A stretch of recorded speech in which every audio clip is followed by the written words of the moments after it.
Shalom. Welcome to Understanding the World with Rabbi David Kaufman.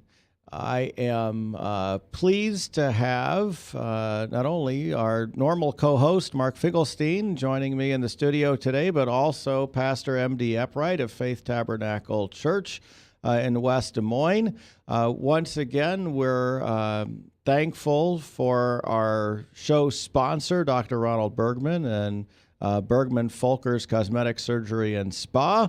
And first off, we'll start with the world in 5 minutes. The big issue going on in the world right now is certainly, actually several issues going on in the world right now. The one that seems to be at the forefront of everybody's mind right now is what's going on in Ukraine, and particularly the eastern part, Crimea.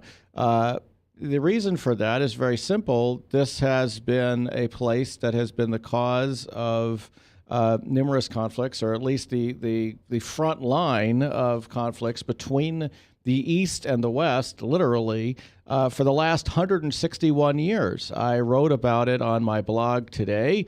If you're interested, rabbikaufman.blogspot.com. Why should we care about the Crimea? Well, if you go back a long time ago, there has been a conflict between Europe, the West in general, and Russia concerning this territory and concerning the region. And the fact that the conflict in that area has not been settled since the 1850s, really since 1853, dealing with the conflict between Russia at that time, Russia and the Ottoman Empire, along with Europe and Austria, France, Britain, and Austria particularly.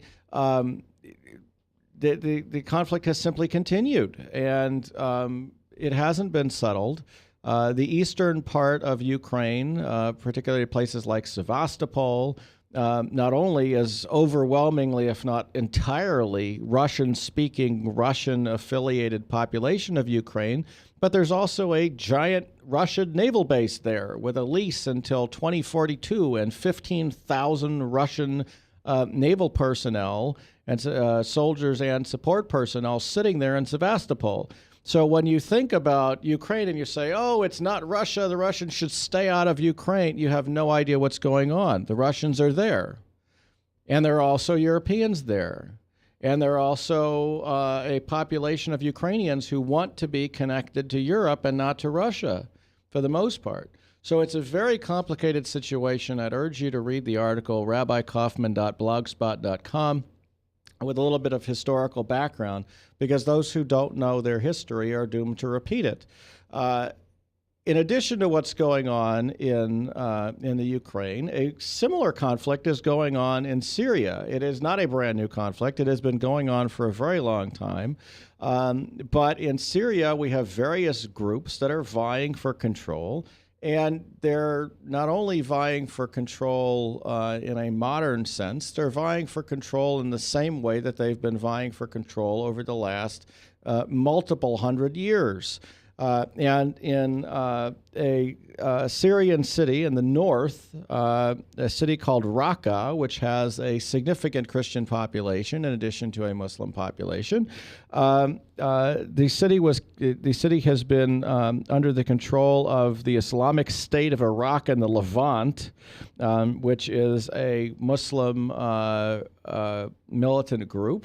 And they have decided to enforce traditional Islamic law, and going back hundreds of years, not modern. We're talking about 7th century, 8th century Islamic law, where if Christians and Jews want to live peaceably with the Muslim population, they need to consider themselves dhimmis, which is a subservient people, and follow the laws that are applied to them in the Islamic tradition. Things like, and in this case, the Christians of Raqqa agreed to, abstaining from renovating churches or monasteries, not to display crosses or religious symbols in public or use loudspeakers in prayer, not to read scripture indoors loud enough for Muslims standing outside to hear, not to undertake subversive actions against Muslims, not to carry out any religious ceremonies outside the church, not to prevent any Christian wishing to convert to Islam from doing so, to respect Islam and Muslims and say nothing offensive about them,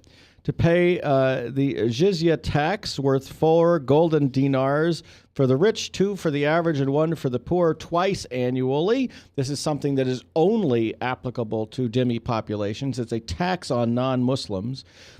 For each adult Christian, to refrain from drinking alcohol in public and to dress modestly. So just in case you think we're in the modern world, we are still not in certain parts of the world. You also have, obviously, ongoing peace negotiations and any number of other things that are going on that we'll be talking about a little bit today, perhaps, and certainly in the weeks to come. This has been The World in 5 Minutes. From the RE/MAX Real Estate Concept Studios, this is Webcast One Live. I'm Brian Leach, owner and general manager of Service Legends. I brought along a couple of the home comfort heroes. Hi, I'm Tammy Wells. I am Nick Wondershad. I'm administrative manager I'm the senior technician. from Service Legends. It seems like every good thing, when you feel it to the bone that it's good, there's a lot of hard work put behind it. I don't think that you can fake it and have it turn out good. You know, if we seem like, okay, that's just weird, it's just a furnace, why would you believe so deeply in a furnace? It's not just that, you know, we want to show the world that you can have good service.